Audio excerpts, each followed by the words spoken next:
हुजूर एक शख्स को वाज फरमाते हुए इरशाद किया, 5 चीजों को 5 चीजों से पहले गनीमत समझ लो। पहली चीज, शबाबा का कब्ल हरमिक, अपनी जवानी को बुढ़ापे से कब्ल गनीमत समझ लो। आज जवानी है, आज़ा में जोर है, आज इबादत रियाजत करना चाहो, किसी दुखी की मदद करना चाहो, किसी के काम आना चाहो, रोजे रखना चाहो, नवाफिल की अदायगी करो, जो भी अमले खैर करना चाहो, तुम्हारे कवा तुम्हारा साथ देंगे। लेकिन बुढ़ापे में चाहने के बावजूद भी कुछ नहीं। गई जवानी आया बुढ़ापा, ते जाग पइयां सब पीड़ा, हुण खाया कुछ कम ना आवन, सौंफ जवैन हरीड़ा। मियां साहब फरमाते अब कुछ काम नहीं आता, अब आज़ा ही लटक गए, मुदमहिल हो गए आज़ा।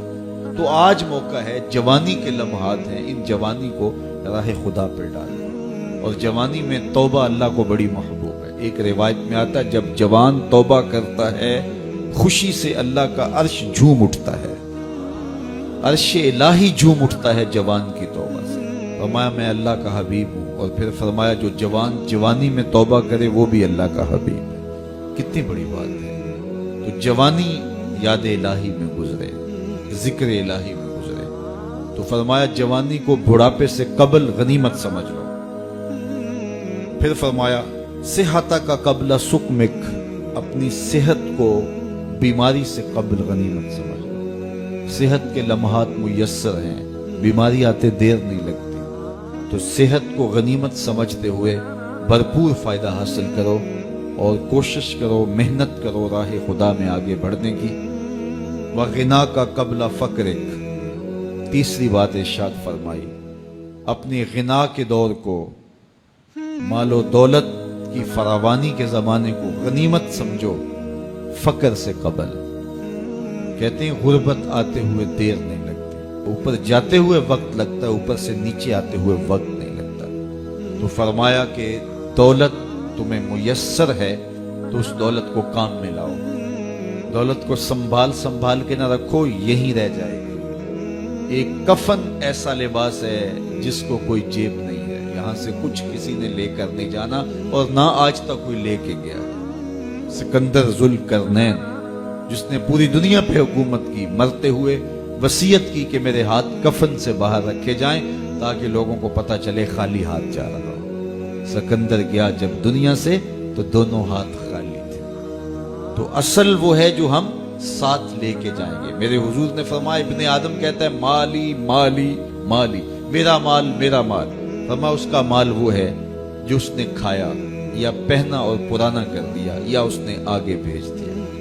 फरमाया बाकी उसका नहीं है, ये उसके वारिसों का है। वो कफन भी मैला नहीं होने देंगे कि बांट लेंगे। तो फरमाया गिना के जमाने को गनीमत समझो, फकर से कबल। चौथी बात इरशाद फरमाई, फरागत के लम्हों को मसरूफियत के वक्त से कबल कबल गनीमत समझो।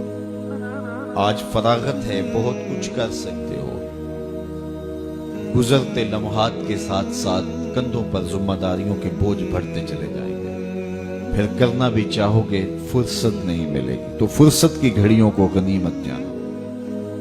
पांचवी चीज इरशाद फरमाई, वह हयाता का कबल मौतिक, और अपनी जिंदगी को मौत से कबल गनीमत समझो। आज जिंदगी है, चलो बीमारी सही, आज़ा मुदमहिल सही, फरागत नामुयस्सर सही, दौलत नहीं सही, कोई बात नहीं है। उसके हुजूर आंसू तो बह सकते हैं, अपने गुनाहों की माफी तो मांगी जा सकती है। जिस तरह भी बैठ करके लेट करके उसके हुजूर इबादत का रंग तो इख्तियार किया जा सकता है। वुजू नहीं हो पाता, आजाद साथ नहीं देते, तयम्मुम तो हो सकता है। लेकिन एक वक्त आएगा, ये सहूलत भी छिन जाएगी, ये फुर्सत भी बाकी नहीं रहेगी। बंदा हश्र के दिन जब फंसेगा तो फिर कहेगा मालिक एक मोहलत दे दे, दोबारा दुनिया पे जाऊं, सजदे से सर नहीं उठाऊंगा। तो हुक्म होगा नहीं, वो वक्त बीत गया, तुझे फुर्सत मिली, वक्त मिला, जवानी मिली। डूबते सूरज ने तुम्हें रोज पैगाम दिया, उठते जनाजों ने तुम्हें रोज पैगाम दिया, लेकिन तुमने इबरत हासिल नहीं की। अब तुम्हारे लिए पलट के जाना नहीं है, अब तुम यही रहना होगा और अपने गुनाहों की सजा गवारा कर